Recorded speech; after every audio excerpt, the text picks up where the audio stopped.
Actually, this video can be the sequel of my last video. Everything is from a video on Chinese social media, and the link of the original post also is put on the description of this video. According to the word in the post, probably this year his old house needed to be demolished, so he just found this old thing before the project started.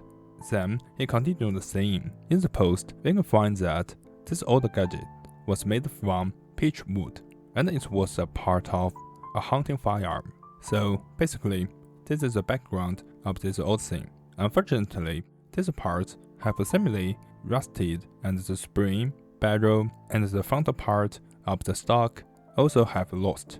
So we can't see how it works in real life, but we still can see some valuable points.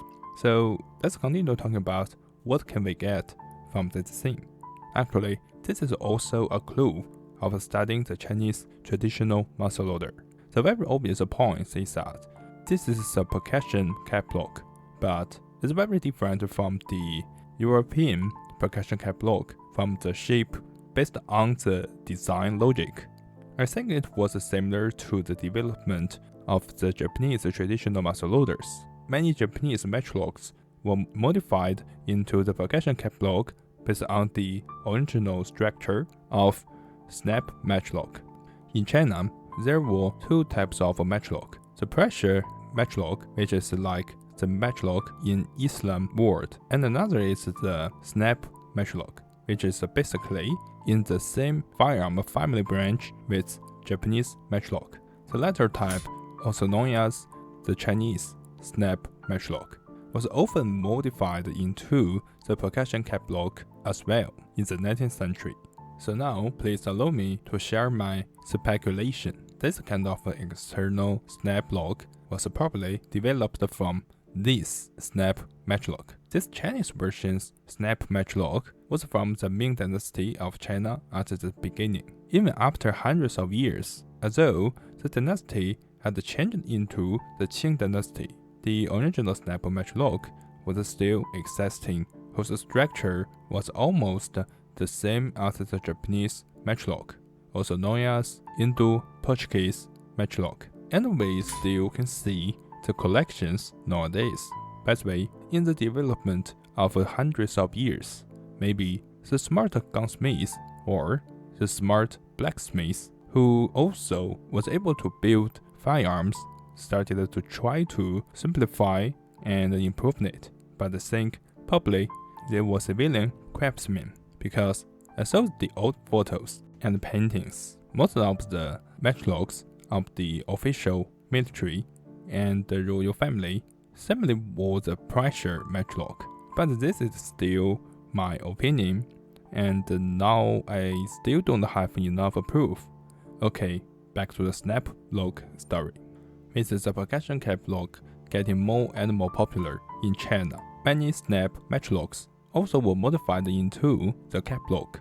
Now, according to the post, we can see that the original complex parts, which should be in the inside of the gun's body, have been removed, and the new trigger replaced them. The top of the trigger has a hook, and the tail of the cock has a hook as well. Both hooks can be hooked up together, so at the moment, the people are ready to fire. Now, this musket in the post has lost half of the body and the spring, so now maybe we can't see the real face of this special trigger system, but I think maybe we still can see it. Do you remember the picture of the last video? This picture was also talked about in our Chinese bird hunter story in Wuhu in the 1940s. Although this is a matchlock in the picture, when we put the picture and the percussion cap lock of the post together, and similarly, both are very similar in mechanical structure.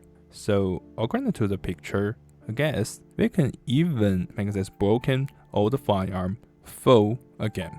In addition, when I opened the book, I found that there were actually pretty various similar external snap locks. Not only the firearm in this picture, according to the shape, we can find that they should have some relationship, because the trigger also has a hook on the top point, and the cork also has hook on the tail point. Besides the typical examples, there were still Chinese snap-lock muzzleloader collections, which are in the middle between the Portuguese Japanese snap matchlock and the typical Chinese external snap-lock musket, because the cork has a hook on the tail part, but the trigger is still in the inside of the gun's body.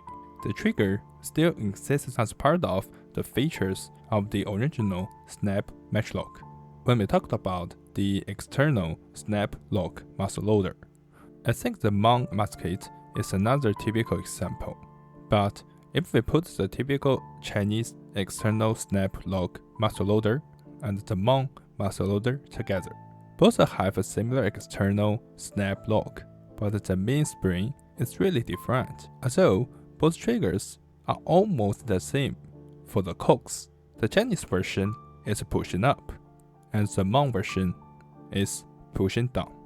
So this is this video and the information that I got recently. If I can get new information, I will also talk about it in the future video. Hope you can like this video. Have a good day. See you next time. Bye.